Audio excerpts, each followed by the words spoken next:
Monsieur le Président en exercice de la Communauté des pays de langue portugaise, Monsieur le Secrétaire exécutif de la Communauté des pays de langue portugaise, Monsieur le Secrétaire général de l'Organisation des États ibéro-américains, OEI, Monsieur le représentant du secrétariat ibéro-américain, CEGIP, Mesdames et Messieurs les ambassadeurs et ambassadrices, Excellences, chers collègues universitaires, Mesdames et Messieurs, chers amis des trois espaces linguistiques et des langues romanes en général. Son Excellence, Madame Michaëlle Jean, secrétaire générale de la francophonie, désirait participer à cette rencontre des trois espaces linguistiques, la première de son mandat. Elle en a été empêchée par un agenda international particulièrement chargé et douloureux en cette fin d'année. C'est un honneur et un très grand plaisir pour moi, en tant que recteur de l'Agence universitaire de la francophonie, de la représenter aujourd'hui. Permettez-moi tout d'abord, en son nom, de vous remercier, Monsieur le secrétaire exécutif de la Communauté des pays de langue portugaise, CPLP, Monsieur l'ambassadeur Mourad Mouradi, et cher ami, pour la chaleur de votre accueil dans ce somptueux palais du comte de Peñafiel, près du port, carrefour entre la mer du Nord et la Méditerranée, lieu d'échange permanent avec l'Amérique comme avec l'Afrique, cadre idéal pour nos débats autour de la diversité linguistique et culturelle. Soyez également félicités, ainsi que vos équipes, pour la parfaite organisation de cette journée. Muito obrigado. La francophonie a toujours accordé une grande importance au dialogue avec les autres espaces linguistiques. Sa secrétaire générale souhaite que des échanges politiques au sein de ce réseau continuent, en s'ouvrant peut-être à d'autres espaces. Mi chiamo Cerculini. Accueillons les Italiens. Certo. Aspettiamo gli italiani.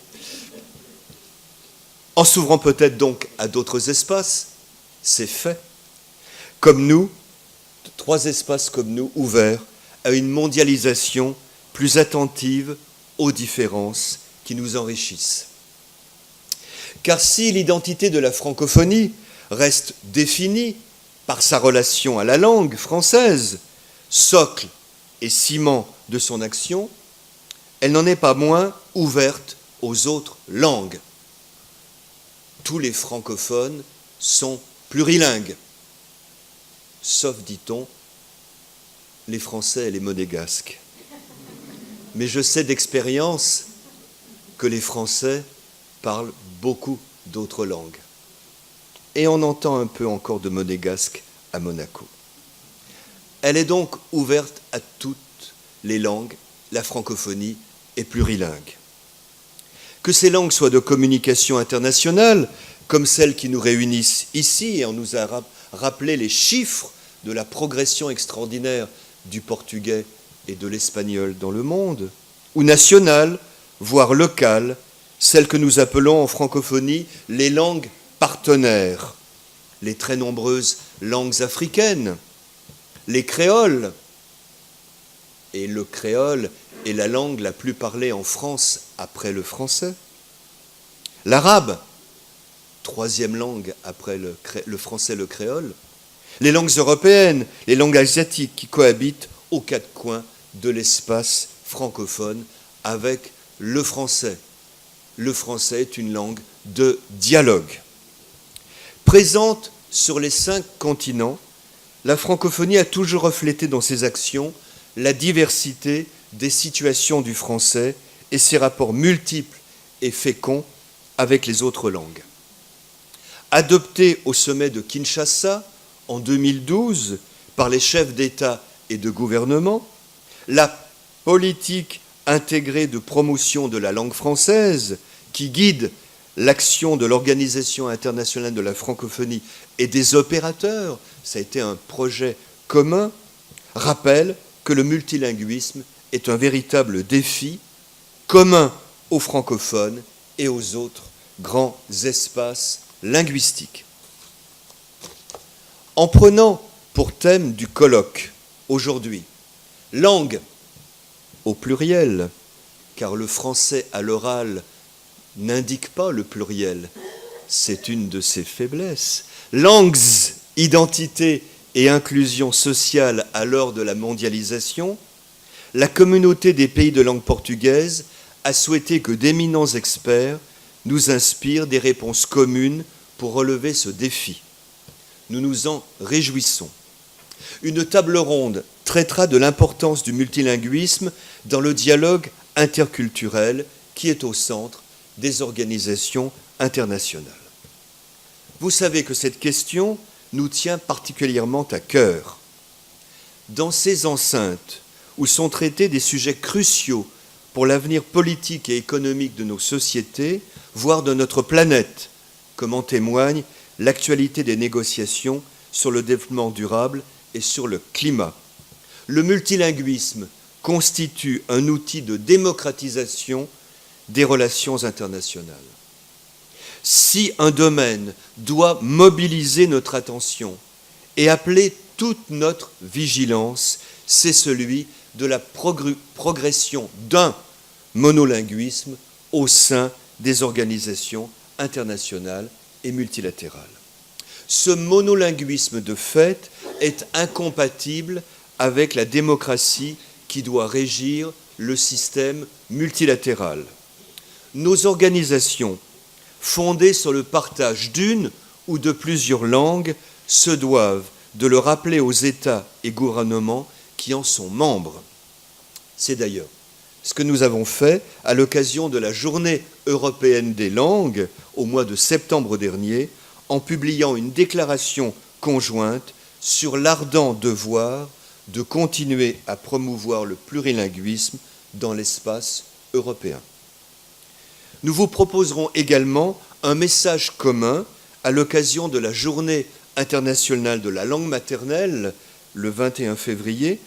Nous fêtons chaque année cette journée avec l'UNESCO, organisation initiatrice de cette belle célébration. La langue maternelle est au cœur du programme, par exemple, École et langue nationale, ELAN, mené conjointement par l'OIF et l'AUF, dans 8 pays d'Afrique subsaharienne, rejoints par 4 autres au 1er janvier.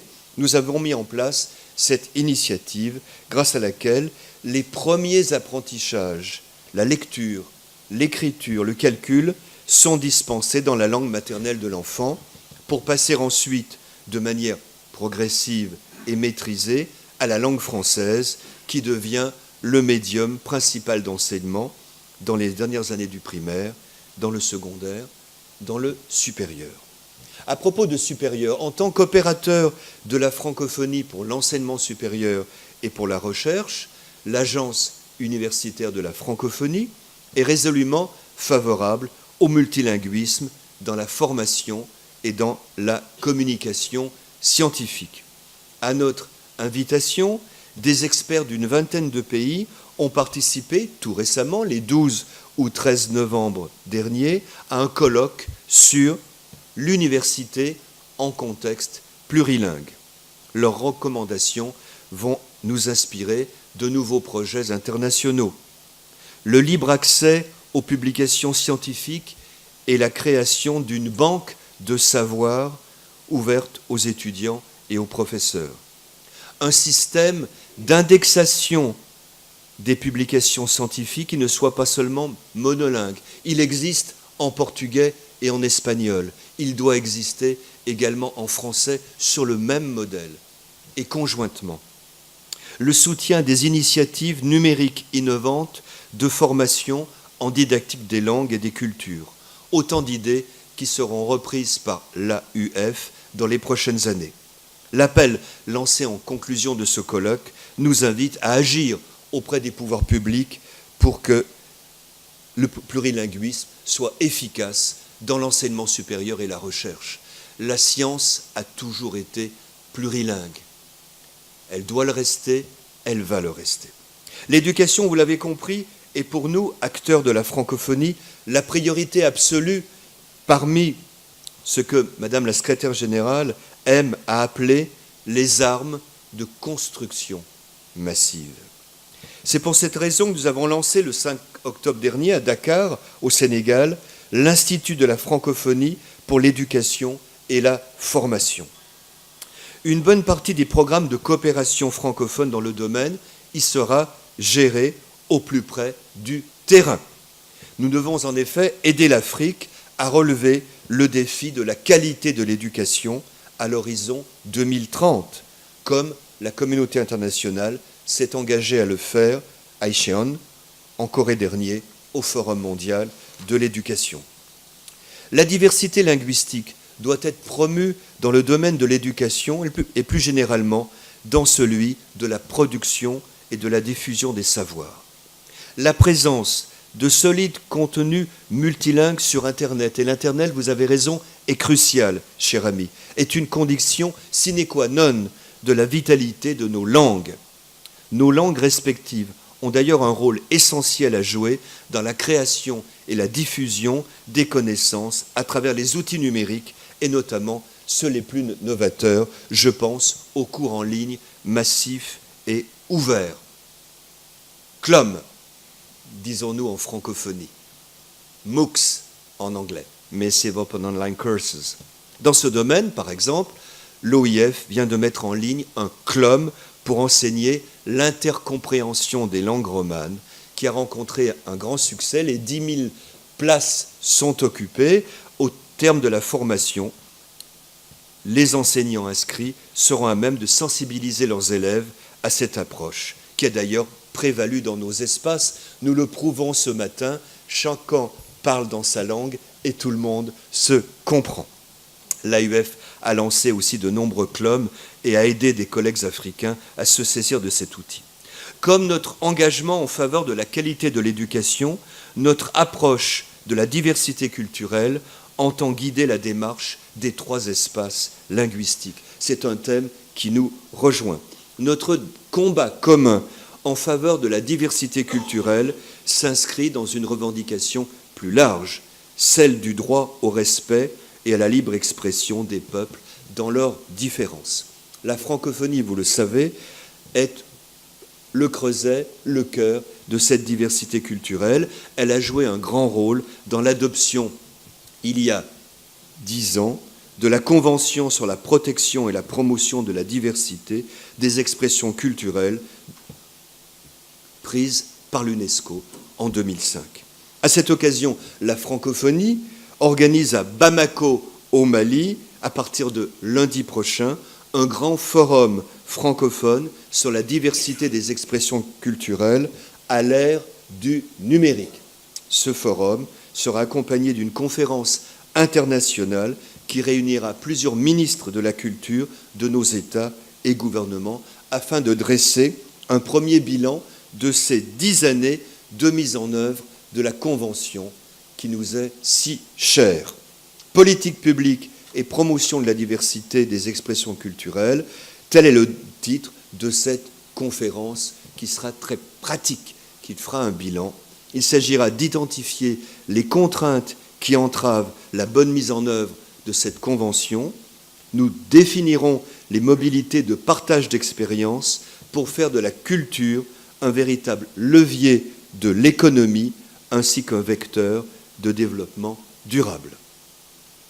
La diversité des expressions culturelles et linguistiques constitue un important facteur de rapprochement entre les peuples. Dans cette perspective, la francophonie n'a de cesse d'œuvrer pour l'intensification du dialogue des cultures et des langues. Avec l'Organisation arabe pour l'éducation, la culture et les sciences, l'ALEXCO, nous organisons le prix Ibn Khaldoun Senghor de la traduction en sciences humaines. Il vise à encourager les échanges culturels entre le monde arabe et l'espace francophone. Un autre prix, le prix Kadima, est décerné tous les 2 ans par l'OIF à des chercheurs, des créateurs, des traducteurs dont l'œuvre valorise et promeut les langues africaines et créole.